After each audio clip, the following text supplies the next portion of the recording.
Good evening, everyone. Welcome all of you for today's 15th webinar of the 16 Days of Activism Against Gender-Based Violence webinar series hosted by the International Youth Alliance for Peace under the theme of Empowering Voices, Ending Violence Against Women with a focus on gender and addressing gender-based violence in 2024. I'm Inoka Kodituaku, and it is my pleasure to be the moderator for today's session. As we all know, the 16 Days of Activism Against Gender-Based Violence is a global campaign that raises awareness and galvanizes action to end violence against women and girls, spanning from 25th November, the International Day of the Elimination of Violence Against Women, to 10th December, International Human Rights Day. This annual campaign reminds us that a brighter, violence-free future is within our reach. So, when we talk about the International Youth Alliance for Peace, IYAP is a youth-driven organization dedicated to empowering young people as catalysts for community development. Recognizing the energy, creativity, and leadership potential inherent in youth, IYAP fosters collaboration between young individuals and key stakeholders, including government, entities, civil society organizations, and the private sector. Through diverse initiatives, IYAP aims to cultivate future leaders, ensuring they are supported by their communities, institutions, and business to create lasting and meaningful impact. So at IYAP, we always believe that knowledge is the foundation of meaningful change, guiding all our initiatives so far. So today's webinar will focus on building resilience, mental health, and trauma support for survivors. So it is our honor to introduce Dr. Mihita Basnayaka, Senior Manager of Advocacy at the Family Planning Association of Sri Lanka. He is a dedicated advocate for gender equality, public health, and sexual and reproductive health rights. With a background in medicine and postgraduate studies in international gender studies and public health management, Dr. Mihita champions transformative initiatives, including abortion rights and the decriminalization of outdated laws, which is very, very needed at the time of this. As a director of the Liberal Fellowship, he leads youth leadership programs and gender-focused workshops, promoting women's participation and engaging men as allies against gender-based violence. His work combines clinical expertise with community solutions to foster equity and societal change. So, everyone, before we begin, I would like to inform all of our participants that the chat will remain closed during the presentation. Once the presentation concludes, the chat will reopen for an open discussion where you can share your thoughts and ask any questions from our esteemed panelists today. So thank you for your understanding, and we work to keep the session focused and engaging. And also, I would like to inform that to recognize your dedication to the program, a certificate will be awarded to those with at least 80% participation and who complete the feedback form based on attendance tracking. So I'm now pleased to hand over the floor to Dr. Mihita, who will lead us in today's session. Dr. Mihita, over to you. Thank you, Inoka. So I'll just head right into it since it's late and people must be hungry also. I hope my screen is visible. Yes, doctor. All right. Sorry.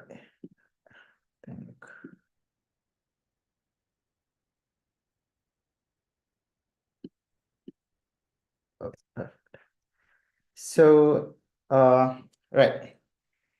So today we are talking about sexual and gender-based violence, the trauma associated with it, and also how we can support those who have experienced SGBV. So getting right into it, some of these topics might be triggering, so please feel free to drop out at any time that you may feel overwhelmed or triggered due to the topics that are discussed. So starting with the basics, like what is SGBV? So basically, sexual and gender-based violence refers to like any harmful act done against an individual based on their sex or gender, solely because of that. So it is rooted in unequal power dynamics. So basically, it could be in the house between two partners, or at workplaces, or in public, where one person may hold a higher power than the other person. It can be physical, emotional, sexual, and even economic abuse. So this is recognized globally as a violation of human rights and a major public issue. And in Sri Lankan context also, it's very underreported and very prevalent. So what is trauma? Trauma is basically an emotional response that as individuals we give out to a deeply distressing or disturbing event where we will might be overwhelmed by to an extent that we find it difficult to cope with the scenario. So there can be acute trauma that results from a single event. There could be chronic trauma where it's the uh, experience or the event is repeated and prolonged over time. So domestic violence is an example of that. Then there's also complex trauma where there's can be multiple traumatic events happening that causes in a person, an individual, to experience different dynamics related to those. So HGBV, like I said, can manifest in different forms. For example, there's physical, sexual. So physical violence include domestic violence. It can be assault or intimate partner violence. Then there's sexual violence that can include rape, sexual assault, or harassment. It can, for example, harassment, sexual harassment in public transport, where 90% of Sri Lankan women using transport has been sexually harassed at any point. Then there could be psychological abuse, such as emotional manipulation, gaslighting, or threats. And there can be also economic abuse, where one person might be controlling the other person's access to financial resources like money, or it could be about giving employment or promotions, and even education. There are also certain harmful practices which are not often talked about, but are also sexual and gender-based violence that include child marriage, female genital mutilation, and also honor-based violence, where individuals are harmed because they have caused great shame to the family and their honor. So there's another emerging form of SGBV in terms of technology, where there's online harassment, cyber talking, revenge porn, and even exploitation via social media platforms. Uh, According to UN Women, like 1 in 10 women have been experiencing cyber-based harassment. So in order to mitigate this, especially the technology, we have to promote digital literacy and awareness of online safety, and also advocate for stronger legal frameworks to address cyber violence. There could be certain myths associated with SGBV as well. One of them is that it only happens to women, but that is not the case. Men, LGBTQIA plus individuals, and like I said, children can also be victims. Another one is that SGBV occurs only in lower income communities, but this is also false. SGBV occurs like transcends all socioeconomic boundaries. It could happen to the wealthiest, or it could happen to the poorest. It could happen in middle class households and individuals. So there's no limit for that. Another myth is that victims provoke violence by their behavior or appearance. We often call it victim blaming also. But violence is never the victim's fault. It's always the perpetrators. But often, like in our society, our cultural backgrounds often put the blame on the victim, which again causes massive psychological trauma. Another myth is that survivors or the victims can just get over it, but that is not true. Like long-term harassment, abuse can have significant psychological and physical impacts, uh, which be talking about later on. Another myth is that reporting SGB will always lead to justice. Now, I know this might be a bit controversial per se, but statistically, like a lot of for example, like many systems are flawed, like our court system, the police system. So this leads to like underreporting and lack of accountability.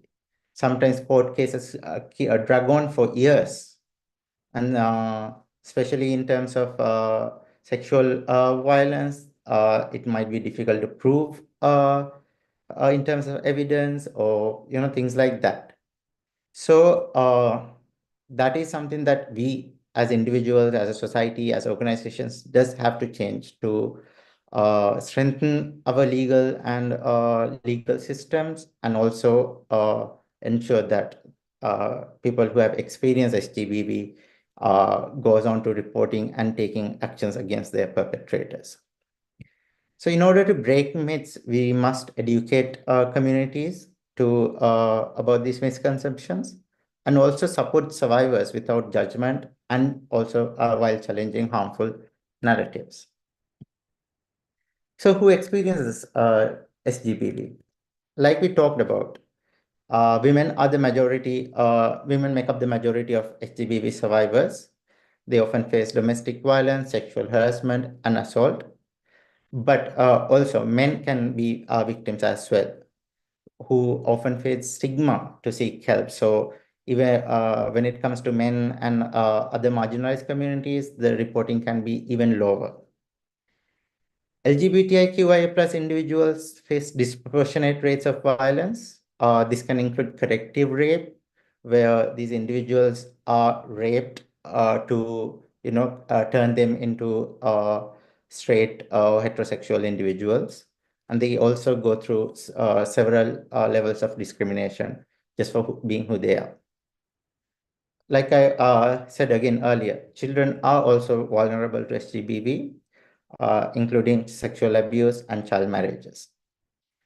Another group that's often overlooked in SGBV is the elderly, where elderly individuals living in homes, group homes, or elderly care facilities are often abused, harassed, mistreated, ill-treated, especially in terms of financial aspects, where they might not be given money or given things to sustain themselves, or to basically live, enjoy life, things like that. So uh, uh, in that sense, we must also, when talking about SGB, we do have to uh, pay attention to elderly victims as well. So coming to the impact of SGBV on mental health, it can be profound. So in terms of psychological effect, they can be anxiety, depression, PTSD, emotional dysregulation, or it can be feeling of shame or guilt. Uh, then there could be if personality disorders, which are sometimes require long years of therapy. There could be physical effects as well. Again, this could be a manifestation of psychological effects, which are called somatic symptoms. And it can also have chronic pain or sleep disturbances. So, according to WHO, again, survivors of HGBV are more likely to experience significant mental health issues, where rates of post-traumatic stress disorder, PTSD, among survivors reaching 30 to 50%. That is massive. So, how can we support survivors of SGBV? The main uh, approach that we have to take is a survivor-centered approach. That means the focus should be on creating environments that are safe. They support healing and recovery for survivors. We must also recognize that resilience should not be a prerequisite for enduring violence that never should have happened. Many people can be like, oh, you're so resilient, or you have, stood all this abuse. But that should not be, highlighted or uh, made the main point of the survivor. Because sometimes some people, individuals can basically identify themselves as a survivor, but sometimes individuals may identify themselves as a victim as well. So we must respect that. So there are certain strategies that we can take to basically support these individuals. One strategy is the individual level, where we provide them with counseling and therapy, especially, like I said, trauma focused. There are certain therapies like cognitive behavioral therapy. Also, there's another thing called EMDR, which is eye movement desensitization and reprocessing, in where traumatic experiences are taken and desensitized, so that these people who experience HGBV won't be triggered in the future by thinking about the event or uh, things like that. Another main aspect is self-care, where we have to encourage individuals to engage in self-care activities like yoga, doing hobbies, journaling, relaxing exercise, returning to their pre violence activities, and helping them, supporting them with coming into resuming their activities. Often it's not very easy for them to go back to how things were, and they might not even be able to exactly go back to how things were.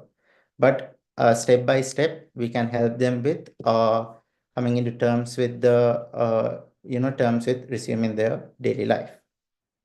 In terms of community level strategies, they could be peer support groups. Again, very important for mental health, for anyone to have a support networks. They can be family, friends, neighbors, workplace environment. And it's also important to provide a safe space for survivors to share experiences. So this could be in terms of, those peer groups where or people who have experienced SGBV can come together, share what they've been through, share self-care tips, things like that. Then community-based mental health programs is also another important aspect, where we provide accessible mental health support. It can be in terms of free or very cheap access to therapy, or it could be where there will be uh, uh, therapy that is easily reachable to individuals, especially in rural areas. Another aspect that we have to focus on is intersectionality.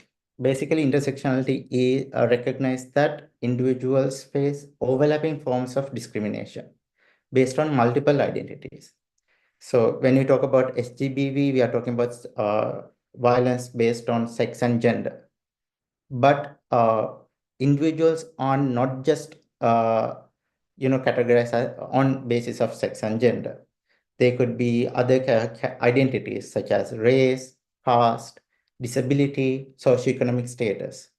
And based on these other identities, they may undergo other forms of harassment. So based on race or caste, they could be discriminated. Based on disability, they could be discriminated. And on top of this, they could undergo sexual and gender-based violence as well. So because of this, individuals from marginalized groups often face heightened vulnerability and systemic barriers. So, for example, if you take LGBTQIA plus individuals, if they have experienced sexual and gender-based violence, they may have difficulty in accessing legal and uh, health support, because if they are considered as criminals or in those countries. So to address intersectionality, again, we must highlight and focus on intersectionality while developing inclusive policies and services. We also have to train support providers such as mental health care providers, those in civil society organizations, to be aware and sensitive to these dynamics. Right. So, like we talked about, there's a massive stigma and around gender-based, sexual and gender-based violence, as well as mental health, especially in South Asian countries. So a stigma can prevent individuals from seeking help, which would then worsen their mental health outcomes. In order to break this silence, we have to do awareness campaigns to educate communities about mental health and also normalize seeking help, saying that, going to a therapist or counselor does not mean that you're crazy or you're imagining things, but it is a necessary step in trying to come to terms with the violence experienced and to move forward.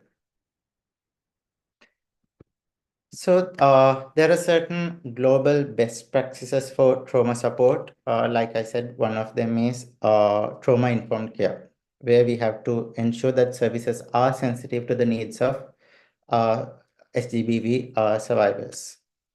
And one aspect of it is avoiding re-traumatization. For example, if an individual goes to a healthcare facility, they will be asked about the experience, like what happened. Then when they go to the mental or the psychiatric unit, they will be asked again. And if they go to the police, they'll be questioned again several times. And when they go to the legal system, again, they have to, repeat the same thing, relive this experience. So we must avoid re-traumatization. Another important aspect is psych education to the survivors and the families. That is about the trauma and effects, because trauma can affect the people around us, the people we love. So we must ensure that they are educated about this as well, so they know how to cope with and how not to put blame to the survivor. Uh, then the communities and individuals play a huge role in supporting recovery. So so this comes with providing emotional and practical support to SGBV survivors. For example, this could include village level support groups or women help self groups, even men's help self-help groups that are, we are seeing that it's emerging. And even globally, we could think about how we could assist with community recovery initiatives in post-disaster settings, with community gardens, art therapy projects, and so on. So that's all for the presentation. If there's any questions, please do ask. Thank you very much, Dr. Mehta, for sharing your valuable insights and taking us through exploring mental health strategies and support system for survivors of gender-based violence. Actually, what struck me a lot is that you have mentioned that most of the time, victims are the ones who are, I mean, who get to blame all the time. So I think that is one of the main reasons for all these blunders, I guess. So we have prepared a series of questions for you so that we can get more insights from you on this significant topic. So first of all, I would like to ask you, Doctor, what are some key mental health challenges faced by survivors of gender-based violence, and how can support systems be tailored to address these needs effectively? Right. So I briefly touched upon some of these in the presentation, so I'll dive a bit deep into it. So some of the mental health challenges could include post-traumatic stress disorder, where these survivors, victims often relive the traumatic event through, flashback, nightmares, intrusive thoughts. Like it just needs like one sense, like a word for them to go back to that event. So because of that, they may, experience feeling difficulty in feeling safe, even in their homes or in their family environments. Another one is depression and anxiety, where there's persistent sadness, loss of interest in daily activities, feeling of hopelessness. Then anxiety can come as panic attacks or fear of certain places or people, again, which is can be a cause of PTSD. And then they also experience shame and guilt. Again, because like we talked about, like society placing the blame on the victim, they can often internalize that blame for the violence that they experience. So this would lead to low self-esteem and low self-worth. Sometimes these psychological effects, like I said, can lead to chronic stress and also physical health impacts. Can be headache or problem with sleeping, and these can again lead to a disturbance to their daily life.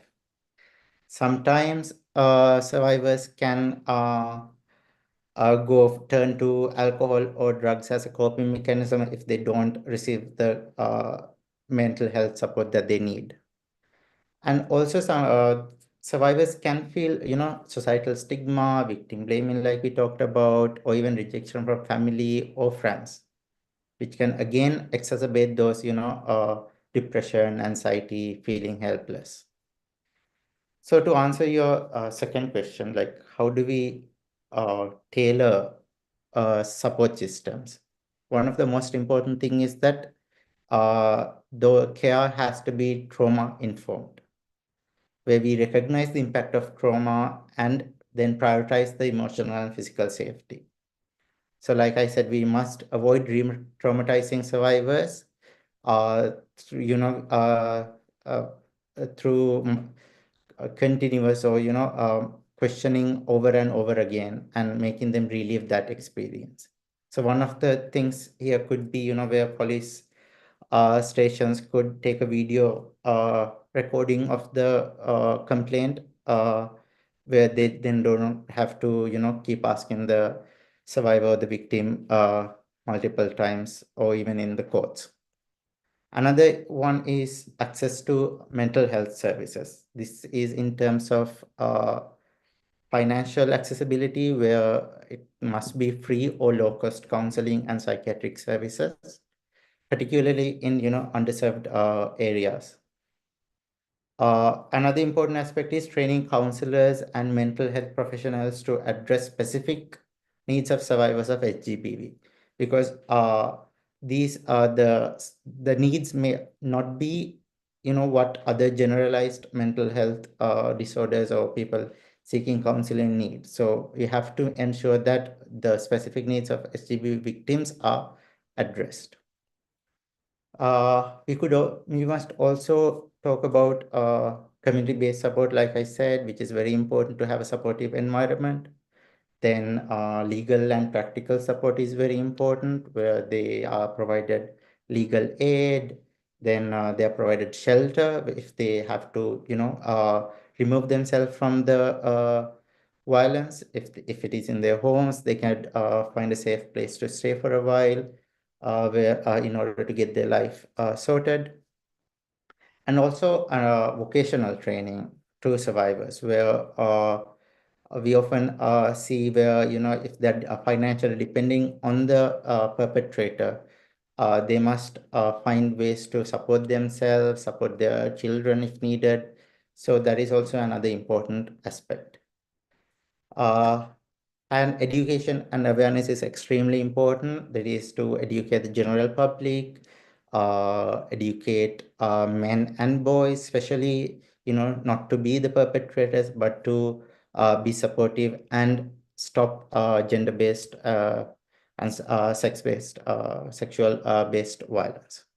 So yeah, those are some of the things that we can look into. Doctor, do you think that the necessary awareness is given and it's available in today's context?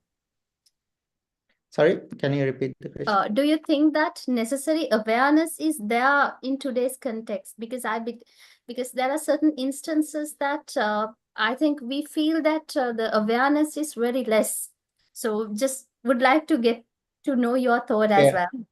It is actually, I think it is one of the reasons for, the massive rates of sexual and gender-based violence at homes, in public, especially in public, in workplaces.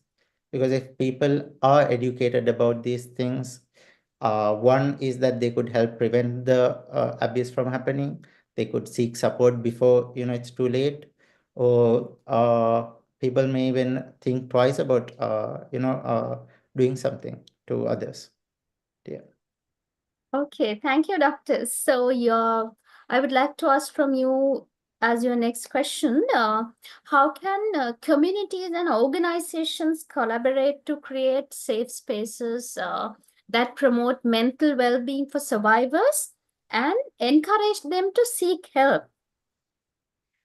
Right. So collaboration is, I think, extremely important in any country, because we see government often may not have enough funds or enough expertise to provide support.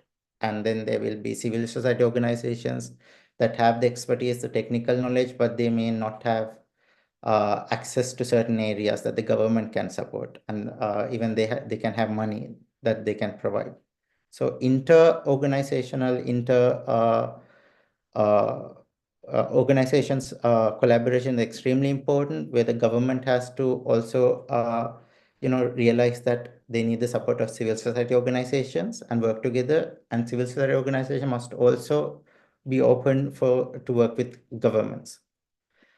Uh, then how to create safe spaces, again, it has to be survivor centered, trauma informed care, that we prioritize services that respect the survivor's autonomy and choices. We shouldn't force people to, force them to do something that they don't want to. We shouldn't force them to go to therapy. Like, it has to be eased into.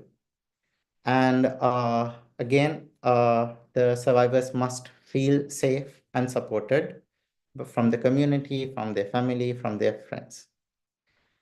Then another important thing is training and educating community members to identify signs of SGBV, then provide basic psychological first aid, then help them seek support, or tell them where they can get support from. That can be mental health support or shelters or legal support, so things like that. Again, establishing safe spaces is very important. So if you take Sri Lanka, for example, we have only very few safe houses that can't accommodate a lot of people. So, shelters, drop-in clinics, or counseling hubs, like, where people can just turn to, are very important. And we must also ensure that all these spaces are inclusive. It must be inclusive to LGBTQIA plus individuals, children, and those with disabilities. There has to be ramps or elevators for them to access, which again lacks in so many public spaces. Uh, we also have to like engage community leaders and influencers into advocating for survivors, uh, to basically come up with policy reforms, then to reinforcing zero tolerance or violence as well. And another important aspect we can use, especially in today's world, is technology to tell people about what services are available, what hotlines are available, how they can, whom they can or turn to support, or there are so many apps that can guide survivors, so things like that. Thank you, Doctor. And I think there may be so many, untold stories because the main reason is that they are not seeking help. So, is there any um, can you suggest any ways to let them promote them in the sense let them seek help, that is very vital, I think. Otherwise these stories will always be unheard and untold, right? So are there Yeah. any specific ways that we can address to that? Uh, I think even if there are services available, people might not be aware of it, right? So, like I said, we can use technology to uh, basically make people aware of those services. So, social media, Facebook, Instagram, a lot of people use TikTok, a lot of people use. And then we can advertising through TV, radio channels is another aspect. For example, like Sri Lankan health system has something called Mithurupiasa, which is specifically for victims and survivors of gender-based violence, but not a lot of people know about it. Or then there are certain hotlines for the National Institute of Medical Health, Mental Health. Then there's 1333 for triple C hotline. So if we, make people aware of these support systems that they have, they will at least try to, turn into one of them. If you're feeling overwhelmed, you could talk to someone, or if you're not safe, you could go to a shelter or, places like that. So yeah, awareness, education plays a major role in supporting those who experience SGBV. Thank you so much for your answer. I think the people who are listening to us live and people who will be watching our program through YouTube after the session, the answers you gave just now, I think will be very, very helpful. Thank you so much for that.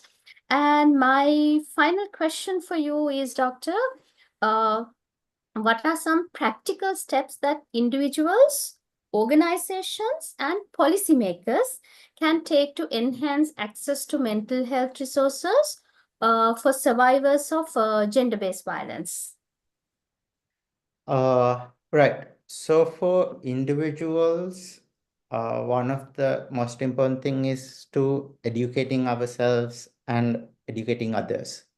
That is educating, ourselves about the mental health challenges faced by survivors, and how to reduce stigma and misconceptions when seeking mental health support.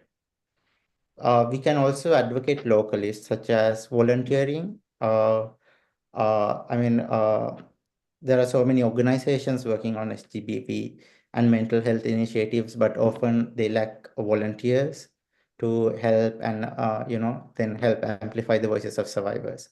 So we could do campaigns, community dialogues, social media campaigns, especially that is to basically disseminate information and break down misconceptions. Then you talked about organizations. For organizations, again, collaboration is very important, where we can pool in resources to make our activities, advocacy, awareness more effective and more, more widely reaching. Like we talked about, like trauma-centered care services are very important. That is training staff, volunteers, to ensure they are sensitive and supportive. Then we must also go into the underserved areas, especially rural areas. Something that we see a lot is that many activities are concentrated on, cities, but it doesn't reach the village level, or even when we are using social media, our social, basically, access to internet is low in rural areas. So those, information won't go into the needed community. So we must ensure that the efforts are going into rural, underserved areas, into marginalized communities. Uh, like I said, access to people with disabilities, LGBTQIA plus individuals, children and men are also important. And again, elderly people who are often overlooked in these conversations. So we must ensure that services are available to all of these people. Uh, then for policymakers, I think it's very important that they raise these issues in places, in places of power, in places where policies are made. They should pass and enforce laws that, where it's compulsory to include mental health services for SGBV survivors, or they could develop policies to protect survivors from discrimination or retaliation from the perpetrators when seeking help. They could increase the budget allocation for public health system that includes mental health services, training, outreach efforts, things like that. That is, again, in Sri Lankan context, often overlooked and not really paid attention to. Uh, then they could, strengthen the education surrounding HGBV and mental health. That is, put these into the syllabus, put these, make efforts to teach everyone about HGBV and mental health. They could go on about public awareness campaigns, and again, also strengthen the police system, the legal system, where they can have 24/7 women and children's health desk that now only operates until 5 p.m. Things like that. Okay, thank you very much, Doctor. Well answered, and I think it was very timely explanation for all three questions. So, on behalf of everyone, I would like to extend our sincere gratitude to Dr. Mihir Basnaik for sharing such valuable insights today. And a heartfelt thank goes to our audience for their active participation today, and hope to have your engaging questions for the Q&A session as well. Lastly, a special thank goes to our coordinators for their hard work in organizing this successful event. Their efforts behind the scenes made this session possible and impactful. So thank you all for joining us today. We hope you will utilize this platform not only to gather insights, but also to share knowledge with survivors and actively advocate for others, fostering awareness and support. So this brings our live session to a close, but we invite you to stay tuned as we continue with our recorded Q&A session. We appreciate your participation